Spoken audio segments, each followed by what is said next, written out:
Hi, Easy News here. We have the December 5th patch notes, and I'll be going through all the important information, as well as some in-game impacts on what you can expect. Alright, so first off, this patch did not bring any new classes. This patch also did not bring any new additional content.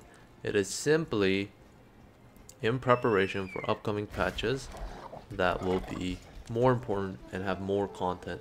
All it's doing right now is implementing some system changes that are much needed and will facilitate gearing process and facilitate finding parties a little bit better. Okay, so first off, sorry about the noises in the background. First off, we have raid party finder. So I'll just show you in game. This is how it works. So you come up to the raid board. Let me turn off the patch note. You come to the raid board.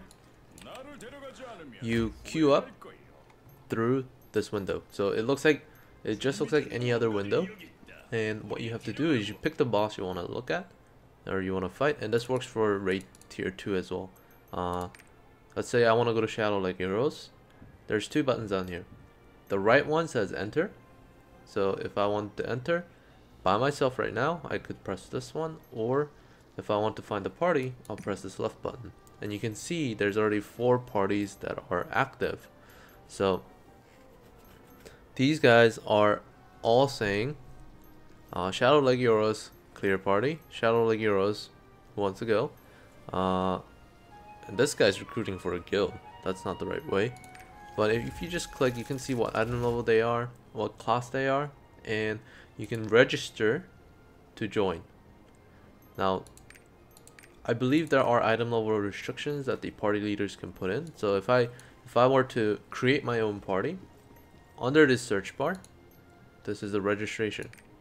You click here, you can indicate what the minimum item level will be. So let's say big damage party to 350 only. I can't type that much, but I can raise this up to 350 or 999. That works as well. And you can also click this additional option is allow identical jobs. So if you don't want 2 bards in your party, you might want to click this on and not have 2 bards in the party. So that's the main options. And if I register it, it will come up like this. It will say all of the people who are wanting to join, and you can click on them and then accept or reject. Okay, so it's a very straightforward system. As you can see, it shows up right there. If I just research, mine disappears. Okay, very straightforward system. Let's check out how many people are queuing up for Urno. Barely no one. Once again, barely no one. It's mostly because it is currently what time is it in Korea? It's 12 a.m. It's midnight on a regular weekday, so there's probably not gonna be that many people, and most people, I believe, are still not using that system often. It's either they don't know it exists, or they're just not used to it. But if you're an English speaker, this is definitely gonna help you out, because you can now just look up which content you want to do and just ask to join. That's it, and they'll accept or deny. If you have an English name, that might be a little bit more problematic, but that's the rate system. It is amazing that it got implemented. It was much needed. So hopefully you guys can take full advantage of that. So let's take a look at what else is here. Island. In terms of island, a bunch of the RNG islands got changed so that they're less RNG. I heard the Pot Island, the Fortuna Island, is a whole lot easier now. All of these islands are still RNG, so it's a little difficult. Regardless, not all of them are gonna be dropped within 10 minutes. Some of them you might take hours and hours, so do keep that in mind. But they have gotten much easier. You can find the list. It's the KFC Island, Speeda Island, some New Moon Island, Island of Confusion. Not sure how to translate that. It's like Thirst Island, the Slave Island, Fortuna Island, Golden Tide Island, and Giant Mushroom Island have all been modified so that it's easier to get their heart. That's all it means. Dookie Island has also been changed so that the cooperative quest can actually not fail anymore. Many times your Dookie Island situation was that people would be able to fail the cooperative quest because they didn't meet the minimum Dookies killed requirement, and it would cause the boss to not spawn. As for sailing, it's mostly just bug fixes, nothing too crazy, but the biggest one is probably whenever you pick up battle items from the floating particles, like floating stuff on the sea, sometimes you had a chance to get really good battle items, and now all of those battle items are going to be not account bound, character bound, so you won't be able to sell those on the auction house anymore.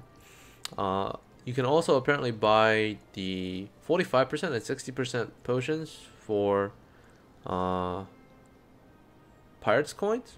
I'll have to check that out, but that's only one time for some reason, so maybe that might be a daily thing. But since it's restricted, I don't think it's that big of a deal.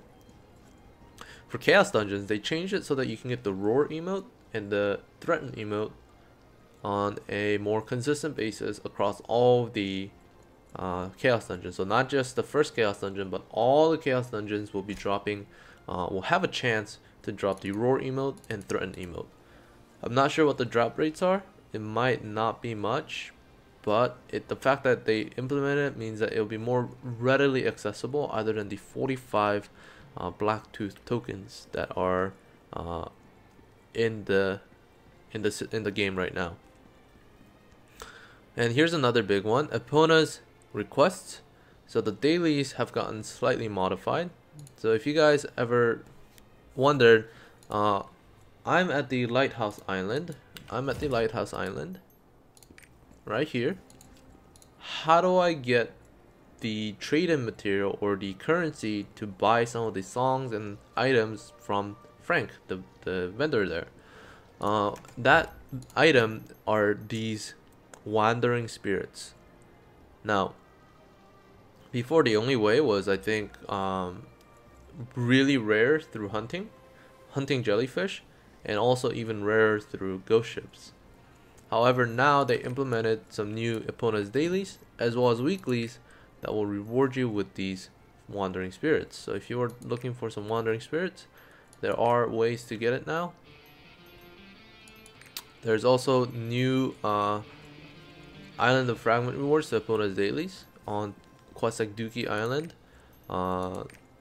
This is the Western Island, island in the Western Sea. That's like the free heart, and in the KFC Island. So there are ways to get these more readily and repeatedly in the game now.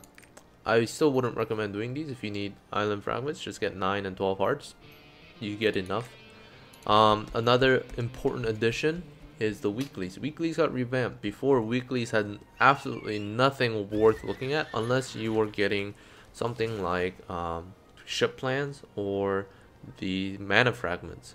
Now they added 2 acrosiums to every single weekly. So no matter which weeklies you get 2 acrosiums per weekly completed. You can complete up to 3 weeklies a week, and you get new weeklies on Wednesdays. Wednesday maintenance in Korea, and that means that it's gonna be Tuesday for most North American players, and probably either late Tuesday or early, like midnight of Wednesday, for European players. If they also made it so that before you could only research your weeklies once ever, and now after that you would have to pay crystals. But now they made it so that you get 1 free reset or reroll on your Epona's weeklies per week. So that means that you'll be able to see 6 plus another 6, so 12 total weeklies that you can choose from, which is really nice change.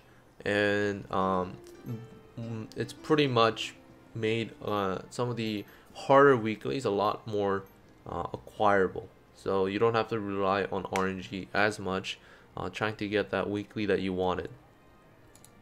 Alright, let's return to the patch notes. So those are the changes to Epona's requests. Some of the dailies got some new stuff added, and the weeklies are much worth it now. It basically amounts to about 1 acrosium a day, but it is definitely a good. You should be getting these.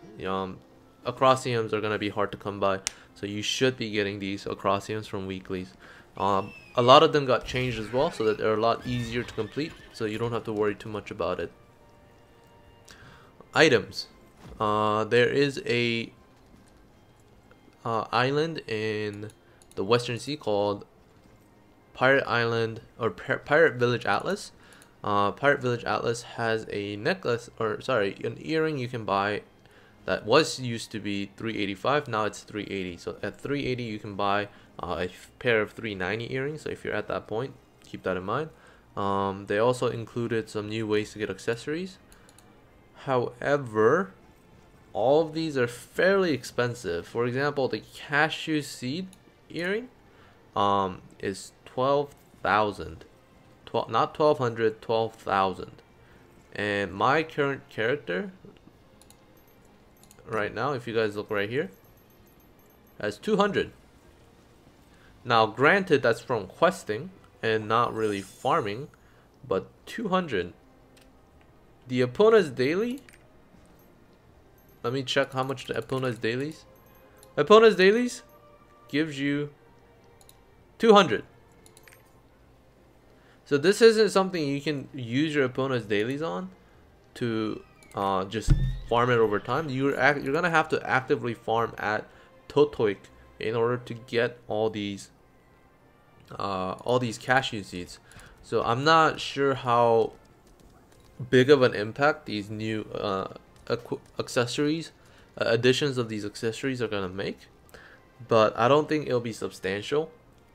However, it does introduce an RNG free way of acquiring accessories if you really are stuck on just this one piece that's sitting at 310 when the rest of your gear is at 380, right? So it does enable you to kind of work around some of the potential bad luck streaks, but it won't be something that you'll be able to purchase right when you get to that item level. Another big one is enhancements. So enhancement effects. If you guys have not been paying attention, there's something called enhancement effects, enhancement bonuses. Of course, translations, but polish bonuses, whatever you want to call it. I'll show you guys right here, and you guys can check out my album on gear modifications to get a bit more information on this. But every single piece of left side gear has something called enhancement effect or enhancement bonus. Previously, whenever you had +3 and +5 enhancements, you get additional bonuses to your skills, such as cooldown reduction and increased damage. Each slot features different types of roles that you can have. So for example, pants will mostly focus on 10% damage increase on three enhancement effect, and 5% cooldown reduction on one enhancement effect. But it used to be +3 +5, and now it is +1 +3. That means all of these enhancement bonuses, which are substantial amount of DPS increases, are going to be made available a whole lot sooner, especially on pieces of gears like, let's say, sailing gear. Sailing gear caps out at 340 until your average item level is above 340 as a whole, and being able to get both enhancement effects on your pair of whatever pants or gloves or whatever that's sitting at 340 is massive, because it's going to allow you to do more damage at earlier stages of the game. So it's definitely a positive change. It definitely brings more power to the players, so it's nothing too game breaking, but it is definitely worth taking a look at. Just look over your gear, see which pieces you're gonna end up keeping or using for a long time, and see if you can re-roll some of those not unused skills to something more that you're using. You might be able to give yourself a 20% damage increase on one of your most powerful skills. So definitely take a look at that. It got changed from +5 +3 to +3 +1. It's a big deal. Alright, as for skills, all of these skills are pretty much bug fixes. They're not nerfs or anything substantial. All of them are pretty much bug fixes.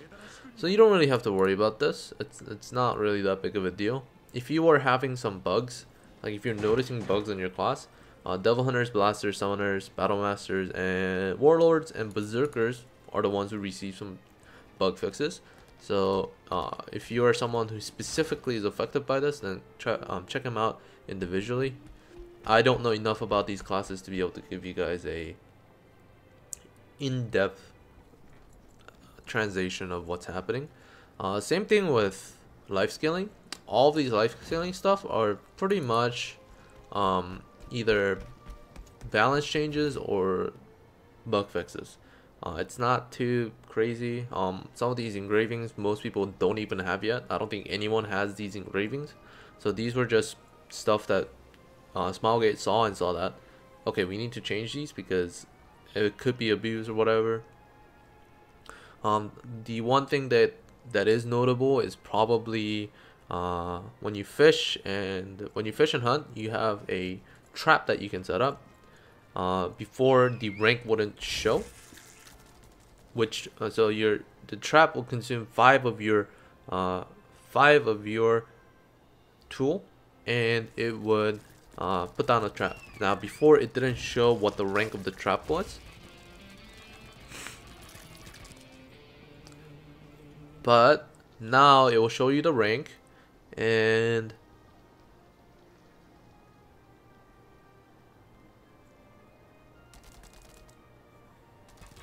it will give you the rewards appropriate to the rank of the tool or rank of the trap that you set down. Okay, so it's more of just a slight quality of life change for traps, nothing too crazy. And I think the biggest one is probably Lumberers have a skill called Tree Kick. I'll show you right here on the left side. Lumberers have a skill called Tree Kick, and this skill, I guess you can't see it.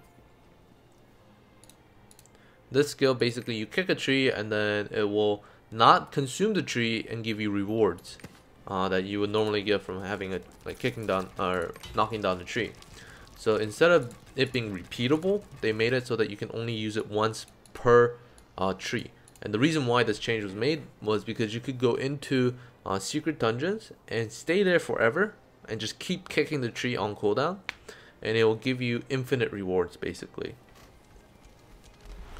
So they, instead of allowing that to occur, they change it so that you can only use it once per tree, and they instead increase the amount of rewards that you'll get from secret dungeon trees when you use the Tree Kick skill. So it's just addressing some balance change, addressing some exploitative methods.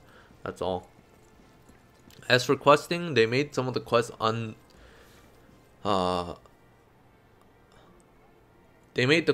unable to give up. So you won't be able to give up some of these quests, like traveling to the Western Sea, which is very important because it's part of the content.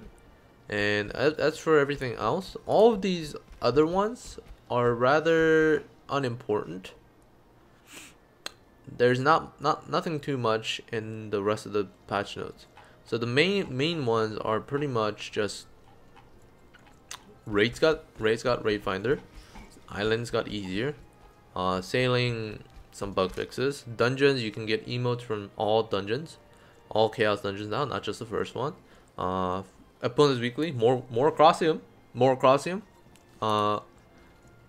some accessory changes, but doesn't seem to be too impactful. And enhancement effects, huge. This one's huge. Enhancement effects. Okay, so that's been the patch notes. Nothing too crazy, but also a pretty substantial amount of quality of life changes.